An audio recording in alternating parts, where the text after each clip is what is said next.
Giugno è stato, visto che ha gli sgoccioli, il mese per la sensibilizzazione verso il lipedema. Il lipedema è una patologia, direi rara, ma è un errore, lo vedremo subito, perché in realtà più che altro è una patologia poco conosciuta,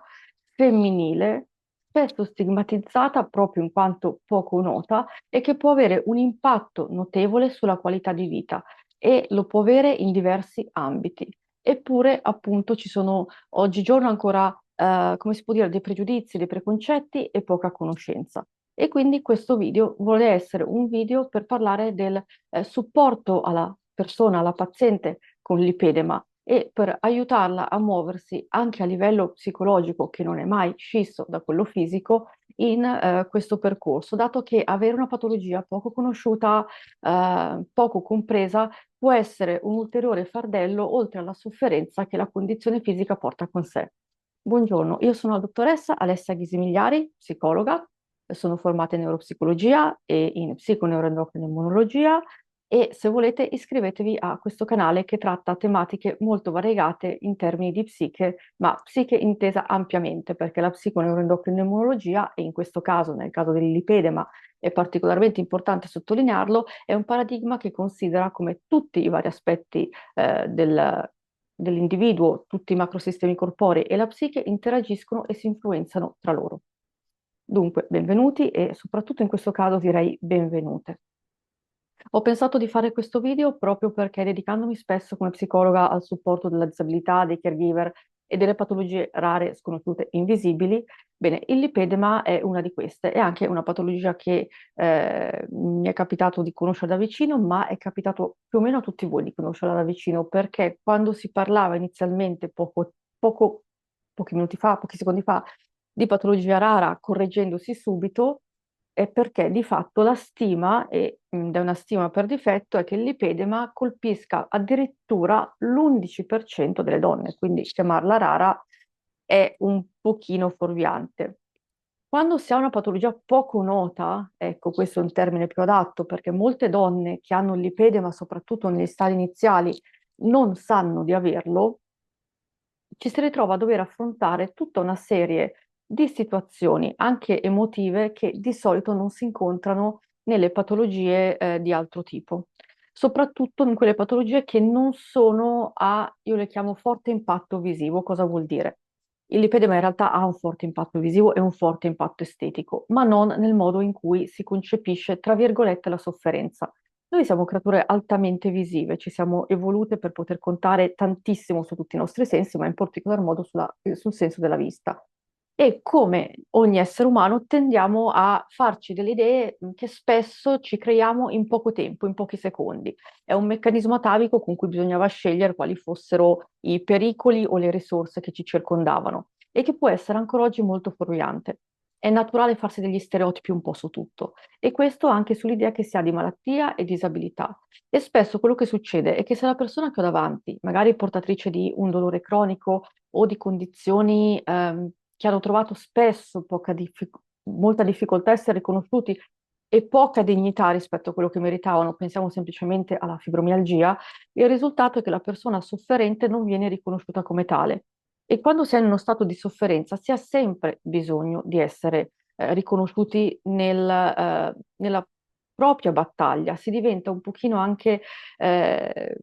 io dico sempre un po' bambini, adesso il concetto della bambina diventerà molto importante in questo video. Noi possiamo avere anche tutta la forza del mondo, possiamo essere persone anche molto indipendenti, proattive, e avere molto carattere, ma in certi momenti tutti hanno bisogno di supporto e tutti hanno bisogno di essere visti e ascoltati nella loro storia.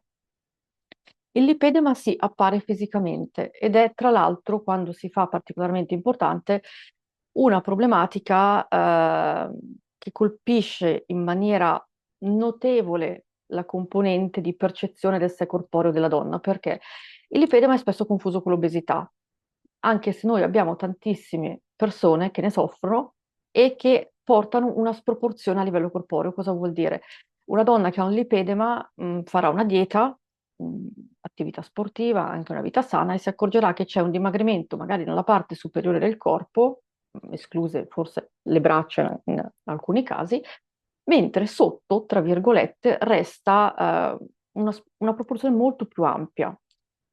di una situazione che è una situazione che viene scambiata spesso anche per una cellulite, magari una brutta cellulite, e uno pensa, vabbè, è solo un piccolo problema estetico,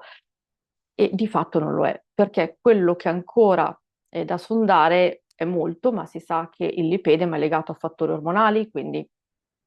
risponde molto delle fluttuazioni che si hanno nelle donne, è verosimilmente legato a un problema del tessuto connettivo, è legato a situazioni proinfiammatorie, vi è spesso una situazione di complessità nel quadro clinico. Molte donne con lipedema hanno una storia di ipotiroidismo, per esempio, e di altre problematiche. E quindi il lipedema è un'ulteriore patologia che si va a innestare in quadri complessi, che ha una tendenza, soprattutto se non, tra virgolette, si corre ai ripari, a degenerare e che può essere aiutata, supportata, ad oggi non può essere guarita nel senso classico della parola, e purtroppo quando si arriva alla diagnosi può essere già in uno stadio molto avanzato. Questo mi viene da dire non è colpa di grossi errori medici, ma è la conseguenza del fatto che è stata riconosciuta recentemente, tra virgolette, per cui magari una donna ha sofferto di lipedema per 20 anni partendo dall'età giovane e vedendo quello che veniva percepito come qualche inestetismo a livello cutaneo, e poi pian piano si è sviluppata fino a raggiungere uno stadio avanzato, pensiamo a un terzo stadio. Ci sono diversi tipi di lipedema a seconda della zona colpita, anche se sono sempre gli arti inferiori ed eventualmente le braccia, e diversi stadi. E quindi si arriva tardivamente, rendendo ancora più difficile un approccio che non permetterà con dei messaggi o con degli interventi di ripristinare lo stato iniziale. Come tutte le patologie complesse richiede una presa in carico multidisciplinare. Questo è un aspetto molto importante in cui è giusto che ci sia un ruolo anche per lo psicologo. Ehm, un aspetto assolutamente sottovalutato del lipedema è che non è solo una grande alterazione estetica a livello corporeo che crea imbarazzo, che crea un senso di insicurezza nella percezione del sé e del proprio corpo, ma è una patologia che può portare anche a esperienze dolorose molto forti. L'epedema può essere accompagnato da dolore e può essere accompagnato sia per il dolore sia per il peso che implica e che non scende come succede di solito, adottando magari per lunghi periodi uno stile di vita sano, ha un grosso impatto anche sulla capacità di mobilità delle persone. Quindi pensate una patologia che ha una componente estetica, che ha una tendenza degenerativa, che per il suo essere relativamente nuova all'interno delle eh, malattie un tempo non conosciute ed essere di fatto accompagnata sovente purtroppo da dolore e difficoltà a muoversi, stiamo parlando di qualcosa che può alterare la funzionalità della vita di una donna in maniera importante. E quindi cosa succede? Succede che nasce lo stigma verso molte donne che soffrono di lipedema, quindi lo stigma legato a quello che dicevamo prima, ossia di fatto io non vedo tutta questa sofferenza, vedo un grosso inestetismo, dico, vabbè, ma abbi più forza di volontà, fai una dieta, fai movimento, fai un intervento, cosa vuoi che sia? E quindi c'è uno svilimento e un non vedere altri sintomi che in realtà sono altrettanto importanti e altrettanto invalidanti. Ecco, un aspetto importante di tutte le patologie rare, almeno di quelle che non è che semplicemente si possono mettere tra virgolette da parte perché ci si può convivere senza grossi sacrifici, è la mancanza, appunto, come dicevamo, di validazione. Noi abbiamo bisogno della validazione del gruppo, non perché siamo per forza degli insicuri che dipendono dalle opinioni altrui, ma perché, come detto prima, abbiamo bisogno di essere riconosciuti e ascoltati nella nostra esperienza. Se le persone attorno a me, la famiglia, gli amici, magari per consolarmi, ma soprattutto perché non si rendono conto dell'impatto di questa patologia, tendono a svilirmela, io mi sento ancora più solo, ancora più impotente, perché generalmente di fronte a una situazione dove non c'è una cura predefinita, ci si sente impotenti in questo senso. E tra l'altro questo comporta anche un avere pochi riferimenti a livello medico. Quando una situazione è sconosciuta ai più, anche agli addetti al settore sanitario, è difficile trovare magari prima di arrivare alla diagnosi, chi prenda sul serio quelle che sono delle problematiche, dire io ho dei dolori molto forti alle mie gambe, sentirmi dire ma sì, un po' di circolazione. E io mi sento persa, arrivo a dubitare della mia stessa percezione, dire ma davvero non è niente di che? Che per carità, tutti siamo sollevati a sapere non avere niente di che, ma se ci rendiamo conto che qualcosa è profondamente fuori sintonia in noi e non troviamo un nome, una definizione, un riconoscimento neanche del mondo medico, questo non ci viene incontro. Adesso per fortuna c'è una sensibilizzazione sempre maggiore. Proprio l'altro giorno una mia collega, non psicologa, ma una collega CNEI che si occupa di nutrizione, che è una nutrizionista che si dedica tanto all'ipedema, diceva che in effetti questo mese di sensibilizzazione ha portato tante pazienti che avevano il dubbio di essere portatrici di questa situazione a riconoscerla, a studiarla e a sondarla. Premesso che le diagnosi non si fanno mai in internet, neanche guardando le foto, per questo è importante rivolgersi in questo senso a chi si occupa di sistema linfatico, flebologia, allo specialista in vascolare, nutrizionista, tutta una serie di figure che possono aiutare nella diagnosi. Ecco, questo è molto importante, non autodiagnosticarsi. Però è importante andare a cercare dei centri e dei medici che si occupino proprio di questa patologia in modo che essa possa essere riconosciuta. Nel momento in cui è riconosciuta, io devo fare i conti con un cambiamento mentale che non è facile, nel senso che devo accettare il fatto che è un qualcosa che non si risolve riportandomi alla situazione iniziale. E quindi qua scattano tutta una serie di emozioni che sono naturali e che vanno gestite e contenute, che sono la rabbia, la paura, oddio come sarà, oddio come evolverà. Come giustamente diceva questa mia collega, magari una persona che ha uno stadio iniziale che appena appena si capisce che è, e non è detto che arriverà a quello stadio ultimo che si vede in alcune foto, già magari entra in uno stato di profonda apprensione. Quindi è importante in questo senso essere seguiti da chi ha le giuste competenze, anche perché se vogliamo metterla proprio in ottica di visione PNEI delle cose, visto che il lipedema è legato all'infiammazione, ricordiamoci sempre che avere uno stato d'ansia cronico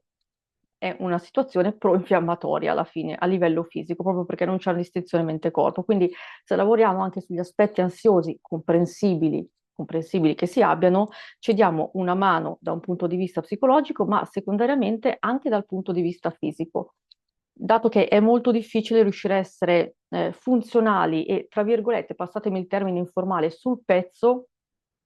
se già sono preso da stati emotivi che non riesco a governare e che quindi non sono dei buoni alleati sulla strada per star meglio. Voglio dire, sono emozioni negative che sono un ottimo campanello d'allarme che mi dice vai a cercare aiuto, e ci sono delle altre emozioni che però mi diventano di ostacolo anche solo in termini di motivazione. Mi chiedo scusa se parlo un po' lenta oggi, parlo lenta, sono un po' più rallentata, ma fa un caldo appunto terribile in questo senso. Quindi noi abbiamo assolutamente bisogno per queste pazienti di un riconoscimento. Iniziamo ad avere adesso dei centri, dei medici specializzati che ne parlano parecchio, e abbiamo bisogno di supporto. Supporto può essere con una psicologa, vabbè, non voglio fare l'angolo pubblicità, ovviamente sono tanti miei colleghi, io mi occupo di disabilità e malattie, ma ogni mio collega che si occupa di situazioni difficili, quindi praticamente tutti, può essere un buon punto supportivo. Però è una cosa importante nelle malattie, è il fatto che delle volte anche qualcosa di apparentemente così secondario, come un supporto online, che non è un supporto psicologico, ma è un supporto di un gruppo di persone che soffrono la stessa patologia, può essere di grande aiuto. Questo lo dicono gli studi, sono tantissimi studi anche sui caregiver di malati di, non lo so, Parkinson piuttosto che di Alzheimer, che dicono, dato che non sempre è possibile avere un gruppo di supporto con problematiche simili alla mia nella mia zona, nell'ospedale vicino a casa, o addirittura nei casi rari averlo proprio da qualunque parte, queste realtà di autosupporto che si creano spesso in internet possono essere di grande aiuto laddove non si vogliono né sostituire al supporto psicologico né alla diagnosi medica, perché poi in questi siti si entra e ovviamente è naturale che ci si chieda, ci si confronti, si voglia dei pareri, si voglia delle risposte. Ecco, trovare delle persone con cui interagire, che possono capire le nostre paure, il nostro stato d'animo, il nostro disagio di fronte a un corpo che non è più quello di prima e che adesso so che questa situazione ha un nome, e sono un po' spaventata perché scopro di avere poche armi rispetto a quelle che avevo per scontato di avere. Quindi non sarà correre al parco tutte le mattine che mi aiuterà, non sarà la dieta, eccetera, anche se, e qua scatta un'altra parola molto importante in tutte le patologie, devo poter contare su un empowerment, quindi su un sentirmi più potente, con più strumenti, più attiva verso la mia condizione per poterla affrontare al meglio. È ovvio che la motivazione in un contesto in cui c'è una tendenza al peggioramento e se la situazione è già avanzata non c'è una possibilità di pieno ritorno a una condizione iniziale, che magari non è la condizione dei 20 anni, l'ipedema si può avere anche a 20 anni, chiariamolo, però facciamo l'esempio di una donna di mezza età che sta avendo dei peggioramenti, magari per premenopausa e menopausa, a parte che nessuna può tornare a una fisicità dei 20 anni, ma a maggior ragione in questo caso il peso, l'impatto che questo aspetto estetico ha e il fatto che non ci sia tutto questo, questa percezione di potere su questa condizione può abbassare molto la motivazione e abbassare la motivazione vuol dire che io aderirò meno a dei programmi che in realtà mi sono di grande aiuto, come ad esempio i programmi dietetici, le diete che si utilizzano, fatte da nutrizionisti esperti, le terapie manuali che aiutano a ridurre il dolore, a contenere il problema. È molto importante seguirle per sentire quell'empowerment che è fatto di conosco la mia situazione, so cosa implica, so cosa potrebbe essere, seguo i percorsi che attualmente ci sono, anche se non mi danno quello che io vorrei in termini di ritorno, però sono quelli che contengono e mi possono aiutare e condivido le mie esperienze, le mie emozioni, il mio vissuto con degli altri. Delle volte poi, tra l'altro, essendo io stessa che nel tempo, imparando, posso dare dei consigli non medici, ma di convivenza con la patologia, che mi faranno anche sentire utile agli altri, si creano veramente dei rapporti importanti in questi gruppi di supporto. E questo aiuta anche quel discorso che dicevamo prima della bambina, no? C'è un dialogo interiore che noi tutti abbiamo e che tende a essere sempre abbastanza un dialogo ipercritico, non in tutti, ma è abbastanza diffuso questo dialogo dove siamo bravissimi a buttarci un pochino giù da soli e poco bravi magari a complimentarci per le piccole vittorie del quotidiano. Come dico sempre, nella patologia cronica, in tutte le patologie croniche, le grandi vittorie sono fatte di piccole cose che si sommano le une sulle altre. Non c'è la battaglia finale, ma c'è il bisogno di riconoscere le piccole vittorie che ottengo, magari nel caso dell'ipedema, vedendo che c'è stato un miglioramento rispetto a, non so, 3-4 anni fa, ok? Ma nel nostro dialogo interiore noi tendiamo sempre a essere molto svalutanti.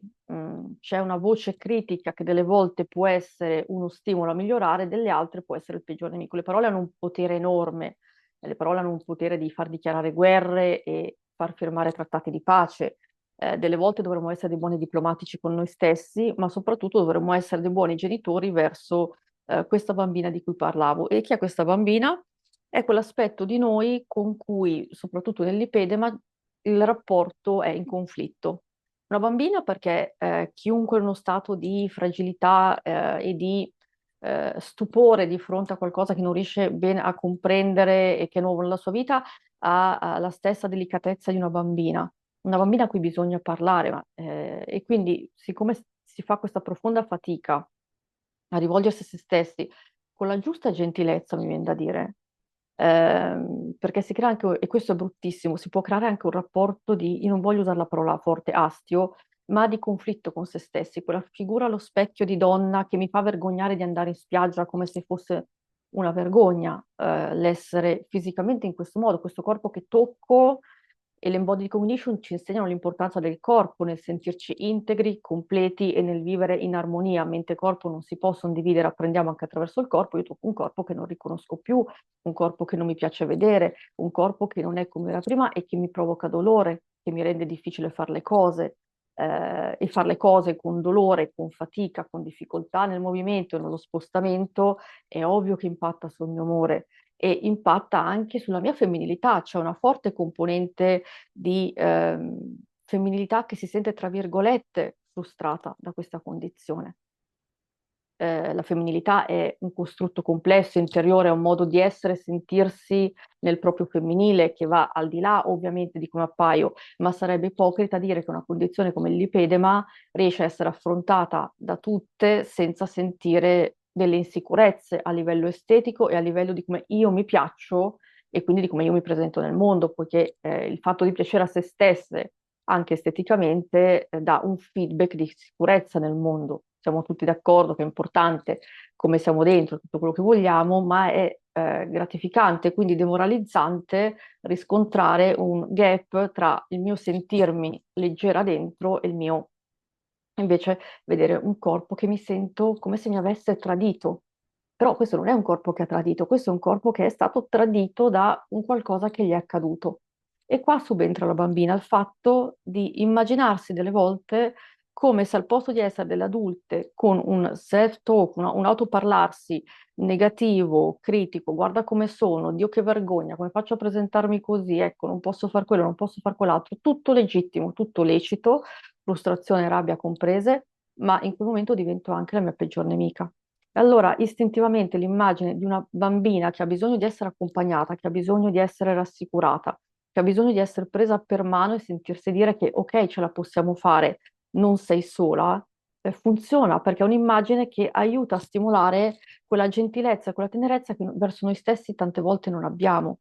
mentre invece ci viene naturale verso una bambina che vediamo magari spaventata o triste o insicura. Per questo, nell'affrontare tutte le varie battaglie, comprese quelle con la salute, comprese quelle con un rapporto con un corpo-mente che ci può tradire in qualche maniera, il fatto di poter contare su questa bambina, che questa bambina possa contare su di noi, scusate, questo è sempre il caldo, è un aspetto fondamentale. Questo dialogo con noi stesse che, vista la forza enorme che le parole hanno nel creare i pensieri, nel creare le azioni, nell'essere il precursore dei progetti, delle intenzioni, sia positivo. Non è solo una moda New Age dire che le parole hanno un potere nel loro essere vibrazione, nel loro essere suono, nel loro essere affermazione. Se ci pensate, noi con le parole possiamo coltivare e distruggere anche un rapporto personale importantissimo e quel rapporto con noi lo possiamo tante volte eh, ferire proprio nel momento in cui ha maggiormente bisogno di essere nutrito. Ecco allora questa immagine di tenerezza che ci aiuta a esercitare un dialogo migliore con noi stessi, un dialogo che non è sempre negativo e non è sempre in critica, ok? Perché la critica ha senso nel momento in cui è positiva. E mi viene in mente in questo senso una frase di Bruce Lee a proposito del corpo che diceva non parlate mai male del vostro corpo neanche per scherzo perché lui non comprende la differenza. Questa è una frase molto bella secondo me. Ora, tolto il fatto che personalmente trovo l'ironia e l'autoironia dei mezzi importantissimi per vivere e sopravvivere agli urti della vita, come diceva una canzone, comprese le malattie, è indubbio che il cervello faccia molta fatica a comprendere quando, eh, come si può dire, la differenza tra, come dicevamo, la solitudine, l'essere soli e sentirsi soli per il cervello è la stessa cosa. Quindi anche nel parlare, anche nello stimolare le emozioni, e le reazioni che certe parole provocano, è molto difficile per il nostro organismo capire cosa è vero, cosa è no. Quindi questo aspetto del dialogo con questa bambina come dialogo supportivo è assolutamente importante perché deve mirare a una presa in carico come si farebbe con una piccolina, appunto, con una ragazzina, se volete, l'immagine vostra è importante per l'autocompassione, è importante per sostenersi in tutte queste fasi che sono fasi di accettazione di una nuova realtà e accettazione del fatto che ci sono percorsi, ok, e che vanno assolutamente seguiti perché sono percorsi che, se fatti con le persone giuste, circondati da quel supporto necessario, abbracciano tutti quegli aspetti che a me spaventano. Abbracciano il dolore, abbracciano la mia difficoltà a muovermi, abbracciano il mio domani cosa sarà, domani inteso fra pochi anni o cose simili, cosa sarà di me, oddio, magari quando poi subentra la menopausa, chissà come andrà a finire, e il fatto di restaurare, rivedere, ricontrattare, mi viene da dire, ma anche ricontattare se stessi con quell'aspetto di fisicità che è diverso. In questo senso uno strumento molto potente è l'arte. Io mi sono formata in Phototherapy Techniques, che quindi è l'utilizzo della fotografia in psicologia, e posso dire che in un caso come quello del lipedema riuscire a ricrearsi un'immagine corporea in cui mi vedo anche nel mio aspetto di bellezza, non solo di ciò che ho perso, e provo a esplorare accettando i miei difetti fisici, che tutti hanno, e accettando che questo corpo è diverso, ma non con critica, con vergogna, attraverso l'esplorazione di un mezzo artistico, in questo caso la foto, ovviamente quella più realistica, può avere una grande utilità. È un'esplorazione fatta di vedersi con occhi diversi e ricreare una nuova condizione di questa sono ad oggi io e ho bisogno di esplorare la mia bellezza. Questo nelle phototherapy techniques funziona benissimo.